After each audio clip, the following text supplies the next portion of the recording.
Hello, everyone. This is Matt Weller, Global Head of Research with Citi Index. And today it's my pleasure to be joined by a young woman who is one of the sharpest, most thoughtful observers of the precious metals markets and really markets overall, Rhona O'Connell, Head of Market Analysis for EMEA and Asia at StoneX Group. Rhona, how are you doing? Well, a lovely introduction. Thank you, Matt. I'm doing a lot better than I was. That's good to hear. Yeah, we'll keep the good vibes going. At this point, I want to mention that we're going to be discussing primarily gold and specifically in the context of the U.S. election, but certainly we'll be setting a lot of background information up on some of the major drivers of gold over time and what we expect moving forward. But I'll just kick it off here with kind of a general question.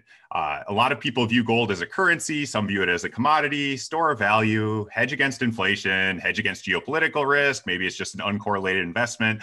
How do you see gold and what do you see as the major drivers of gold's price? Well, I think you can tick all of the above boxes to start off with. It falls into all those camps.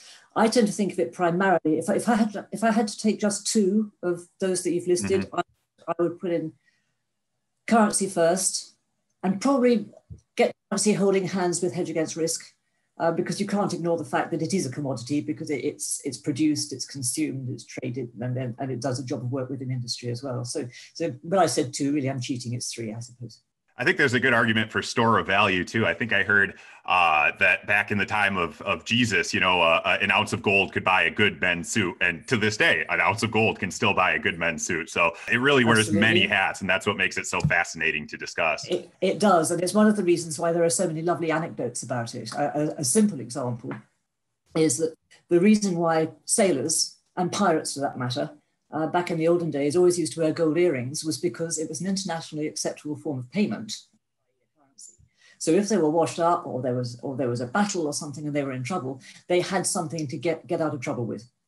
And that's why sailors wear gold earrings.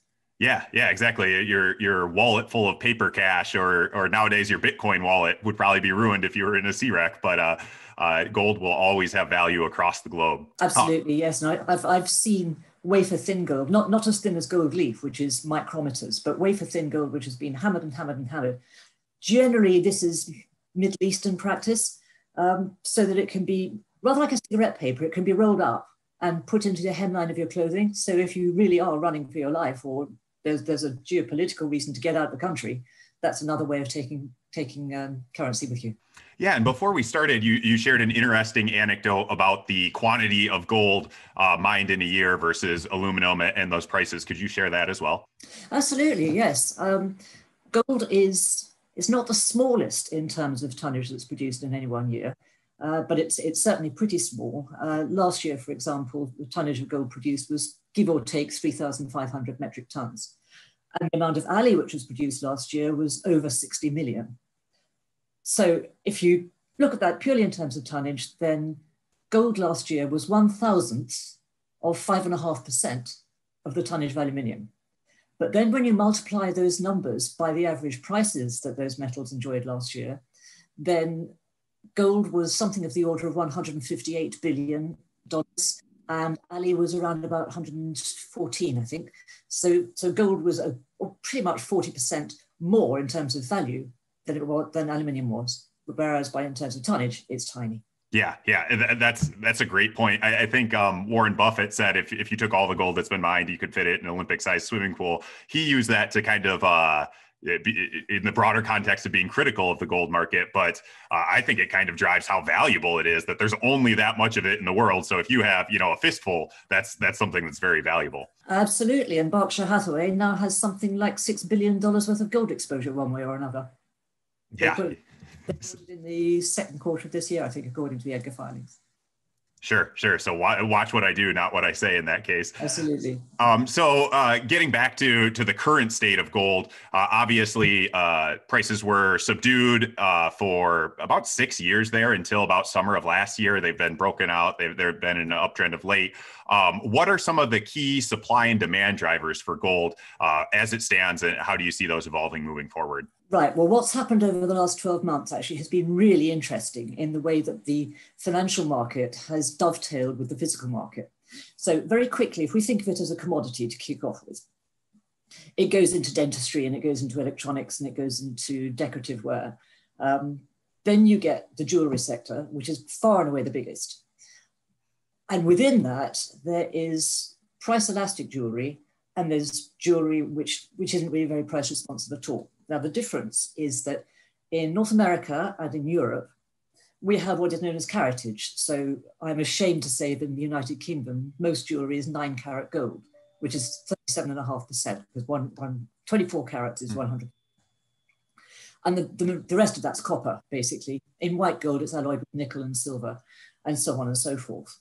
So by the time you've taken into account the caratage, which by definition dilutes the amount of gold against the full weight of the piece, and you add fabrication, wholesale charges, retail charges, transportation charges, VAT, and whatever other federal taxes you might have in the States, the amount of gold that you're actually buying in terms of value in a 9 carat piece is anything between 1/4 and 1/6 of what you actually pay for it. Now, as we go east, where gold has much more significance, partly because of geopolitical risk as much as anything else, because certainly parts of the Middle East have been pretty tempestuous for hundreds of years, the gold jewelry is a much higher quality. So in Saudi Arabia, for example, they favor 21 carats, so that's 21 parts in 24. As you go further and further east, by the time you get to Hong Kong and mainland China in particular, you're looking at what the trade calls 4 nines, which is 99.99% pure, which is not the purest you can get. The purest is 6 nines, but that's for space age technology. It's the highest jewelry that you can get is 4 nines. So, and I've done this many times. When you buy your jewelry in the Far East, what you get is the weight of the piece, and they weigh it in front of you. They've obviously already weighed it, but they weigh it in front of you just to make sure it's kosher. Plus a small fabrication charge. But what you pay is the weight times the LBMA afternoon price of the previous day. So you're basically paying what the market rate is, plus a small fabrication charge. And that's it. And that's one of the reasons why the market is so fluid in that part of the world, because if you want to sell it back, either in distress or, as in my case, something's broken, and of course I traded up and bought something heavier, but then what girl wouldn't? Sell it back, they weigh it, and they take the price of the previous day of the LBMA minus a melting charge. So you pretty much get what you paid for in the first place. So what's happened over the course of the last 20 years or so, initially as the Indian market opened right up, and then as the Chinese markets opened right up, the amount of jewelry that's being bought in those countries has absolutely mushroomed. So India and China between them are the world's 2 largest jewelry buying nations. Not know it at the moment, but generally speaking. Mm-hmm. And that price elastic jewelry driven by those two over the last 20 years has averaged 74% of the total global fabrication of gold in any one year, and that's including electronics and dentistry and so on and so forth. Now, in the middle between being a commodity and being a currency and being a retail or a professional investment medium, you've got exchange traded funds. Now, basically what happened, and I was actually working at the World Gold Council when this happened, so I was actually in on it at the beginning. There are a lot of pension funds in particular whose charters do not allow them to invest in, quote, commodities. Equally, when the World Gold Council was doing its research, because their remit as a body is to expand the constituency of people who are buying gold and preferably ensure that it stays bought, was to try and open up the market to those people who either couldn't because it's a commodity, in quotes, or they were frightened, or they thought it was too difficult. So by securitizing the gold and basically turning it into the equivalent of an equity, thus was born the Exchange Traded Fund. And they now hold, this was 2003, the first one was launched, so they've been running for 17 years. They now hold 3,900 tons of gold. If you think of them as a central bank, who are the world's really big holders, obviously, the United States obviously has an awful lot of gold. It's got more than 8,000 tons because it can't hold dollars as foreign exchange, obviously. The next largest is Germany, and Germany has just over 3,000 tons. So the exchange traded funds now are effectively, if you like, equivalent to being the second largest central bank holder. Now this leads to 2 things. One is perhaps something we might want to come back to a little bit later, which is the longer term outlook for the price and what might change. But if we look back over the last 18 months or so, as you said, the gold price took off between sort of May and September of 2019, and then it ran into a bit of a brick wall. So in the first few months of 2019, it had been trading in a range based on $1,300 per ounce. And by the time we got through to September, that had gone up to $1,500 per ounce. Now, ordinarily speaking, those price elastic nations that I've been talking about from Middle East and further eastwards would take maybe 4 or 5 weeks to get used to that sort of change of range. They'd stop buying for a bit, partly to see how far it's going to go and partly to sort of reassess their position. But normally they'd be back in within 4, maximum 6 weeks, just as ordinary buyers, not necessarily as scrambling for material. Didn't happen. And the major reason why it didn't happen at that point was economic uncertainty revolving very largely around the Sino-US trade talks and nobody quite knowing what was going to happen and what kind of spending power they were going to have. Right. Then, of course, the virus hit us. So those big jewelry buying countries, India, China, a lot of Southeast Asia, and a fair chunk of the Middle East, they've been pretty much absent. The tonnage has come way down. But at the same time, because of economic and political and financial uncertainty, a lot of investors, not all of them necessarily institutional, there are retail investors in ETFs, they've been buying the metal in the form of the ETF. So if you actually add together on a quarterly basis, jewelry plus bars and coins and ETF purchases, it's pretty much a flat profile.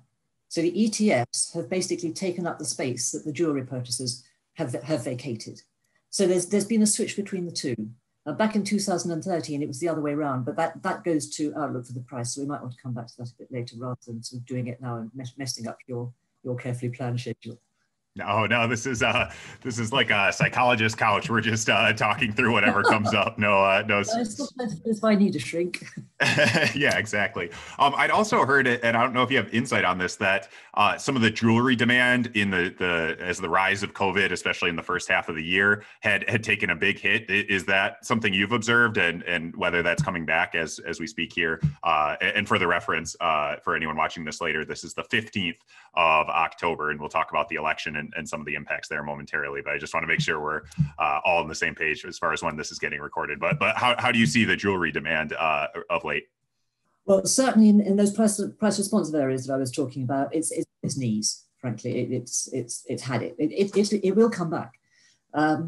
As far as Europe and North America is concerned, it's down, but it's not down so much because of the price, because as I said, the price gets diluted in European and North American jewelry. It's down because of lack of consumer confidence and people are not spending. Right. So it's down all round, but the really big falls are in the Middle and Far East and India. Sure. And as we're ostensibly talking about the U.S. election, I know you're based across the Atlantic from us, but what's your view in terms of the U.S. election, the potential impact on the gold market, depending on who wins and the makeup of the Senate? Glad you said make. I think that's the key to everything. Agreed. I think it's bullish regardless of the outcome. We've got 3 outcomes. We've got return of Trump, we've got Joe Biden, and we've got a bitterly contested result. All 3 of those, for different reasons, are bullish for gold. But if we have a Biden administration and we get that blue wave that some people are talking about, and you get a Democrat Congress across both the House and the Senate, then the fiscal tax will really start flowing. But if the Senate remains Republican, then we're still going to get the kind of wrangles not dissimilar to what we've just seen in those painful negotiations over the past few weeks between Nancy Pelosi and Steve Mnuchin. So with President Trump, you've got continued geopolitical risk and American-Chinese tension, and shall I say a degree of volatility in the mood music that comes out of the White House. With President Biden, you've got by definition a more expansionary fiscal or monetary policy, or both, subject to Jerome Powell, of course. That's a different issue, but they want to keep the money flowing anyway. Potential weakening of the dollar.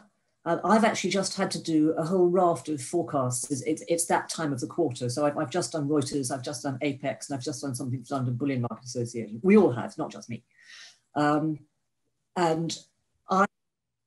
If you want to make an absolute price forecast for just about anything at the moment, but particularly gold, a lot of it does hang on the election. As I say, I sound like I'm contradicting myself. I'm not quite. All three outcomes are bullish. One's only an interim outcome, obviously a contested result. But I would say that if we have a Biden administration that is more bullish for gold than a Trump one is, because you will have the additional element of a likely weakening trend in the dollar over and above everything else. Yeah, it's a good point as far as fiscal policy versus monetary policy, where, maybe for the functioning of the broader economy, the worst scenario would be Biden victory, but Republicans retain control of the Senate, and we might return to those days of, let's call it 4 years ago, where not much was getting done. But in that case, it seems like Jerome Powell and company are likely to keep the monetary spigots wide open for the foreseeable future. I think in the most recent minutes, they suggested that they don't expect interest rates to rise off the 0% floor until 2023. And they didn't even say in 2023, rather it was at least through 2023. And that's as long as they make forecasts. Some have speculated at the moment that might mean something closer to 2025, which is really absurd to think about. Maybe that timeline gets moved up, but the only way it does, from my perspective, is if we get a big fiscal stimulus and more involvement of the government. And again, to go back to your point, regardless of which of these scenarios play out, that's something that could provide a tailwind for gold prices. Absolutely. And funnily enough, I was looking at the dot plot of the most recent Federal Open Market Committee meeting earlier on this week.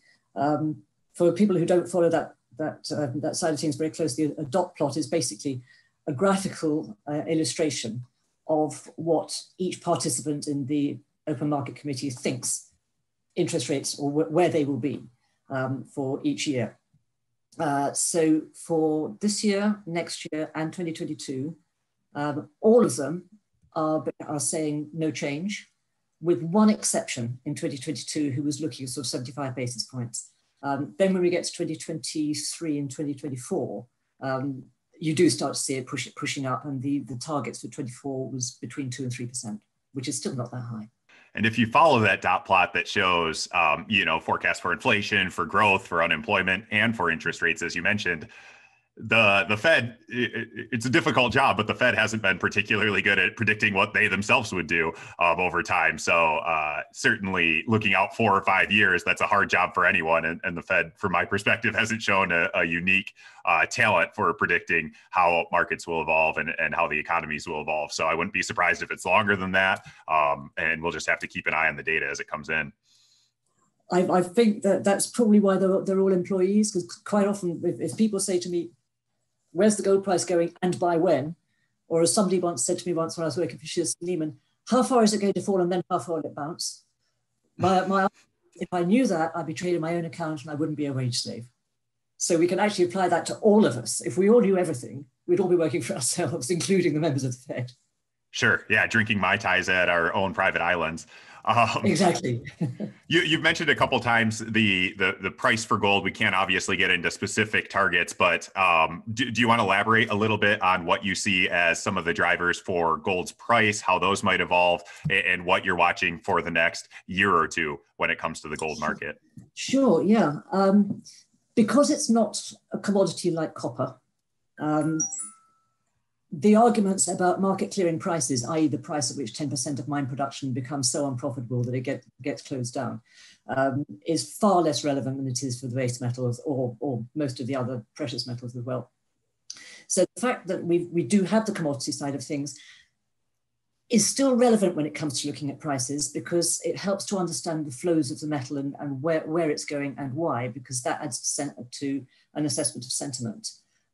But in terms of the overall trajectory, it's very much more a question of economics and finance and monetary policy and so forth, because it's what we call the hot money, of which obviously there is billions, that determines how much is being bought through the international markets. And they, of course, tend to be driven by all those different parameters that we've been talking about. So at the moment, it's very easy to argue that everything is priced in, because everything that we know about, in theory, is priced in. But something's always going to come around the corner, by definition. My feeling is that most of what's likely to come around the corner is still likely to be bullish for the time being. And this is where I'm going to come back to the ETFs that we were talking about earlier. Because we still have geopolitical risk. We still have economic and financial uncertainty. we still have overvalued equity markets, and there's an awful lot of liquidity in the system, which has been chasing to find a home, and a good part of that home has been in the equities. And at some point, we've been saying it for years, and of course, if you say something for long enough, you'll be right eventually. At some point, something will give, and those markets will start coming down. Now, at that stage, and this is something which perhaps we ought to touch on, a lot of people ask the question, when equity markets in particular are taking a tumble, you quite often find that gold comes down with them. And lots of people over the years have said, why? Because if it's a hedge against risk, surely it should be going up when all around it is failing. And that's entirely understandable. And certainly when I started in the market, that's what I thought. But over the years that I've done it, you start to learn more about it. Obviously, we're all still learning. Essentially what happens is that because it's proved itself time and time again as being resilient, and this goes right way back to the history, it's a currency ultimately, it's the only currency which is no one else's liability because no one prints it. It's bought as a hedge against risk because it can easily be sold to raise liquidity. And also there's been a lot of quantitative research done which shows that it has minimal or negative correlations with the majority of other asset classes. So that if you're risk averse, having a proportion of, it makes me sound like a bug, I'm not, but it's just something that's been proven statistically. Having a small proportion of gold in your portfolio will either give you a better reward for the same level of risk, or you can have the same reward, but you reduce your risk. And that is the primary reason why professional investors hold it. It's to stabilize your portfolio as opposed to making capital gains. So when the time comes and something goes badly wrong in the equity markets, and this February come March was just gone as a very good case in point, you do tend to find that initially, at any rate, the gold price will come down because people are selling it to aid their liquidity and to raise cash against margin. There's actually a historical precedent for this because although it's not the case now, for many, many years, the vast majority of equity markets has a settlement period of 3 days or longer. Nowadays, most of them are T+2. Gold has always been T+2. So for many years, if there was a crisis coming or the crisis had hit, by selling the gold at the same time as you were struggling to get out of your equities positions, the funds from your gold transaction would be available to you as cash a day before you needed it to meet margin calls. So that historical legacy has persisted. So it does generally come down when everything else is under stress. But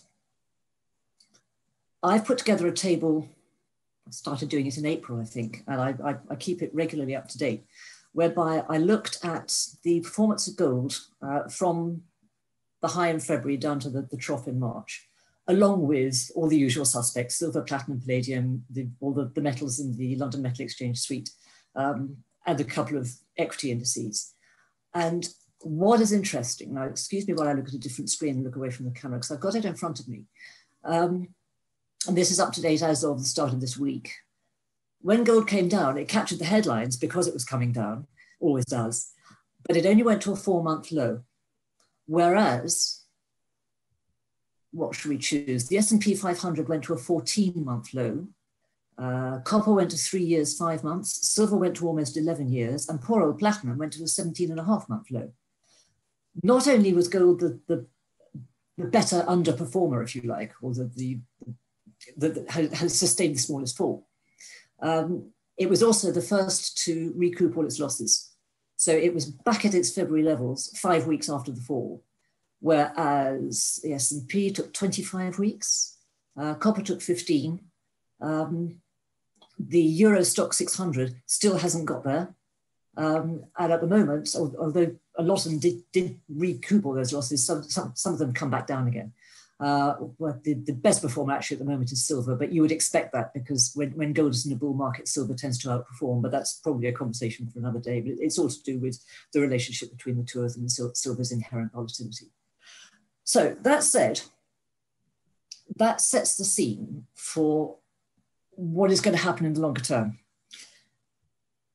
An equity market crisis will put pressure on gold in the short term, but almost invariably you will find that those positions will be rebuilt once the initial problems have been sorted out.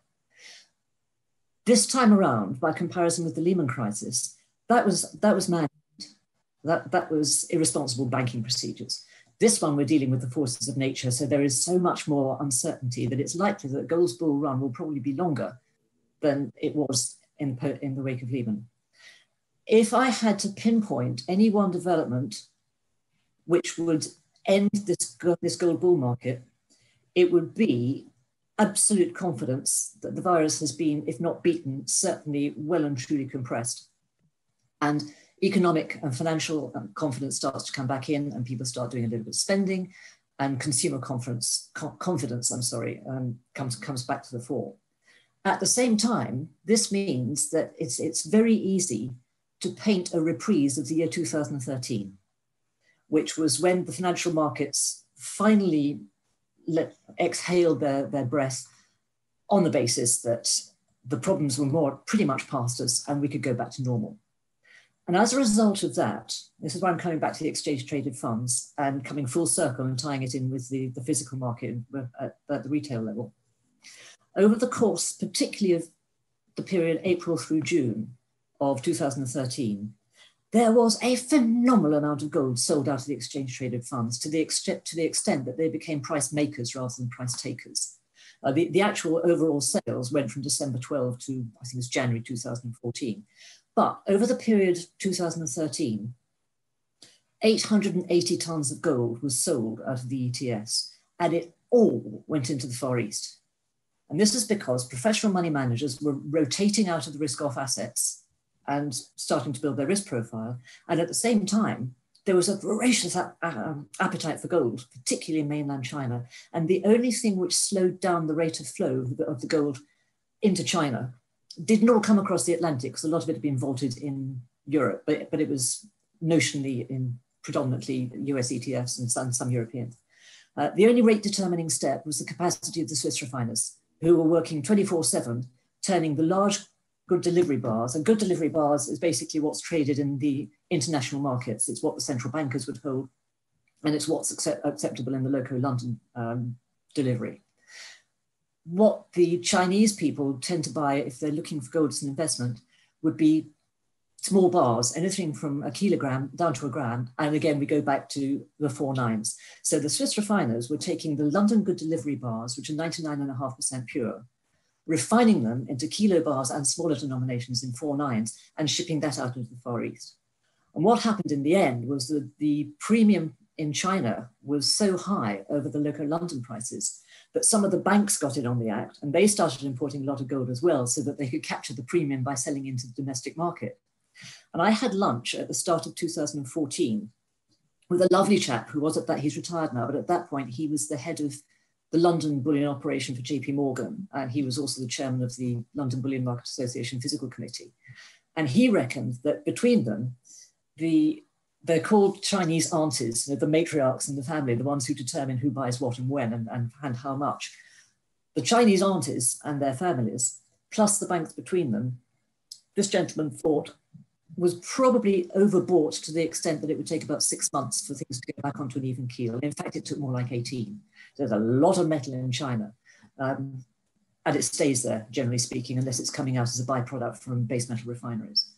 So I can foresee that when everything gets itself sorted out, and hopefully this dreadful thing has passed us, confidence will return, economic activity will change, professional money managers will rotate out of things like gold. And at that stage also, we should, because by definition we've got confidence coming back, we should be finding that the retail purchasers of high purity gold will be back in the market, because believe me, there's a lot of pent up appetite out there. So it's very possible to see a complete rerun of 2013 to one extent or another, certainly the same patterns. But don't ask me when, and don't ask me from what price level. Sure. Because I'm getting on my own account. Right. And there's just so much fascinating insight there, and so many things that I was not familiar with. But one of the key threads is the idea that gold is just an uncorrelated asset. So to the extent that if we do, and hopefully we do get a vaccine at some point, people are more confident, they're going out, there's all this pent up demand for other products as well. Maybe that could be the one scenario where it weighs on gold. But as you mentioned, there's also demand for jewelry. So it's kind of just a shift underneath the surface, but the overall supply and demand picture might not be as affected as it has, in the distant past. And I like that analogy of the 2013 period as well. Exactly so, yes. So I did want to touch on one more thing. You've mentioned it once or twice, but maybe a personal area of interest of mine is the silver market. How do you view silver relative to gold? From my perspective, it tends to be higher beta, maybe a little bit more correlated with economic activity, just given how it's fundamentally used. But certainly there's some precious demand for silver as well. So wherever you want to take silver, I'm curious on your insights. I love writing about the silver market. I'm just very grateful I don't have to trade it. By the same token, our precious metals desk loves trading it and is glad he doesn't have to write about it. The history behind silver's connection with gold is sort of threefold. One is that it used to be a currency itself. And at one point, certainly the United Kingdom was on the silver standard for a while. It only really ceased being a currency. The last two, funnily enough, were India and China, around about the turn of the last century. So it has that connection to start with. Then there's the concept of jewelry and silverware and bars and coins and so forth, but it's a much smaller percentage of silver's demand profile than it is for gold. It's something of the order of 22, 23%, I think, off the top of my head. But the third one relates particularly to the United States, because when the dollar was on the gold standard, which was basically from 34 through to 68, private investors were prohibited from holding gold as an investment as US citizens. So they turned to silver. So there's a legacy there. And the American population loves silver. And I think probably just as much as anything else, because of its smaller unit price, it tends to be that little bit more volatile. And it's not as deep a market as gold. It's still nice and liquid, but it doesn't have the immense depth that gold has, because gold, daily turnover in the gold market, typically speaking, is roughly half that of the S&P. If you think just in terms of what's traded in the over-the-counter market, not the futures or the exchange-traded funds. Silver would be a fraction of that. So silver's much more volatile. And you're absolutely right, it does have a higher beta. Generally speaking, if gold is in a confirmed trend one way or the other, silver will follow suit and it'll overshoot in either direction. Last year, it took its time to make its mind up, as indeed it did earlier on this year as well. Because we had the economic tensions developing last year with the trade talks. Gold started shifting, but silver was concentrating much more on its base metal characteristics, because over 60% of its demand is in industry. Add to that, there is very little price elasticity, either in silver's supply or its demand, because only 30% of mine supply comes from primary silver mines, to which you can ascribe a cost of production. The rest is byproduct from gold or from copper or from lead zinc, generally speaking. That's the vast majority of it. Then when you add in scrap, which, with the exception of when prices are at an extreme, scrap is price inelastic as well. It's much more a function of past industrial activity. So you can't really say this is the price range where silver should theoretically trade, because below this level, half the mining industry is going to close, and above this level, there'll be a lot of scrap coming back. It doesn't work like that. So generally speaking, when I'm doing my price forecasting, as I said, I've just done a whole slew of it. I don't think I'm alone in this at all. If I need to do a silver price forecast, I will do gold, and then I'll work off the gold-silver ratio. Because in a bull market, you would expect that ratio to close down because silver moves up faster than gold does, and vice versa in a bear. So when the LBMA sent out their price forecasting survey yesterday, which would normally have been at the LBMA conference, we should all have been having fun in Lisbon, but sadly we're not. So they've done it on a virtual basis. Their first question for the start of business on, I think it's the 20th of October next year, is, the first question was, which is going to be the best, no, I apologize. The first question was, which is going to be the best performer in 2021? Then the next question was, what are the opening prices going to be? And I said silver, because I think gold will still be in a bull market next year, and therefore I would expect silver to outperform. Sure, and we saw that that gold silver ratio get. I recall at the beginning of this year, it was at historical extremes. I think 80 or 90 somewhere, and it might have even gone to greater extremes there. But it went over 100 briefly.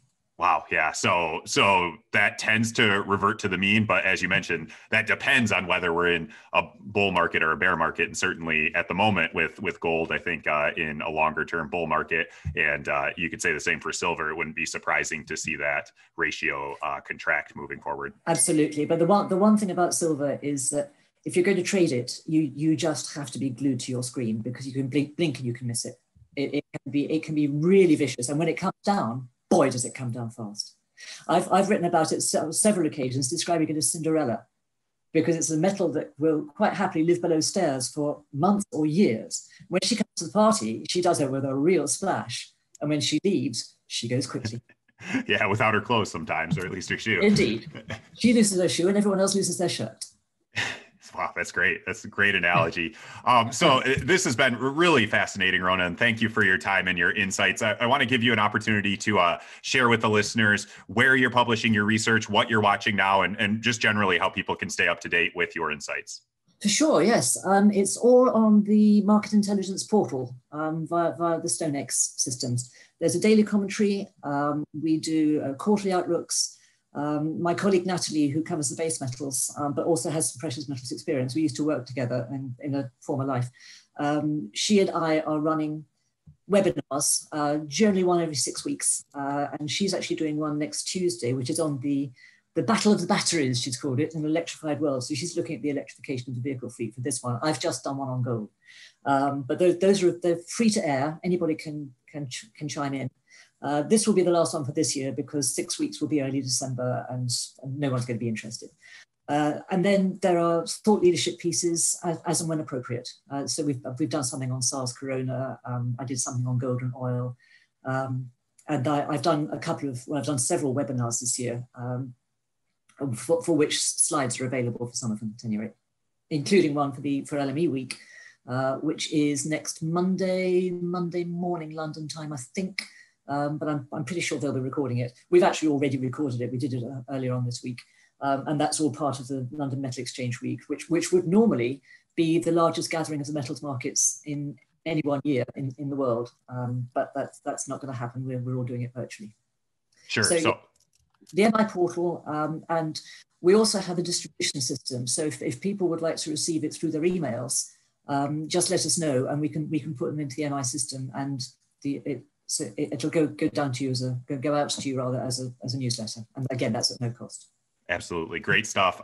Just want to mention again, we're recording this the 15th of October. So I think a couple of those events you mentioned, Monday, Tuesday, would be available on the 19th and 20th. But again, all those recordings, those slides are available on the Market Intelligence portal. I also want to take a moment to encourage anyone who's made it this far. Clearly, you're finding what Rhona's saying and maybe a couple of things that I've said just to set her up interesting. So please do like and subscribe to our YouTube channel. It helps us in the algorithms. It helps me tell my bosses that people are watching this, that they're enjoying it, and frankly, it increases the likelihood that they'll let me keep doing these, talking to fascinating people like Rhona, and bringing you guys some of this really profound insight. So thanks again for your time, Rhona. Best of luck to everyone in your trades, and we'll talk again soon. Look forward to it. Enjoy the rest of your day. Cheers. Thanks, Rhona.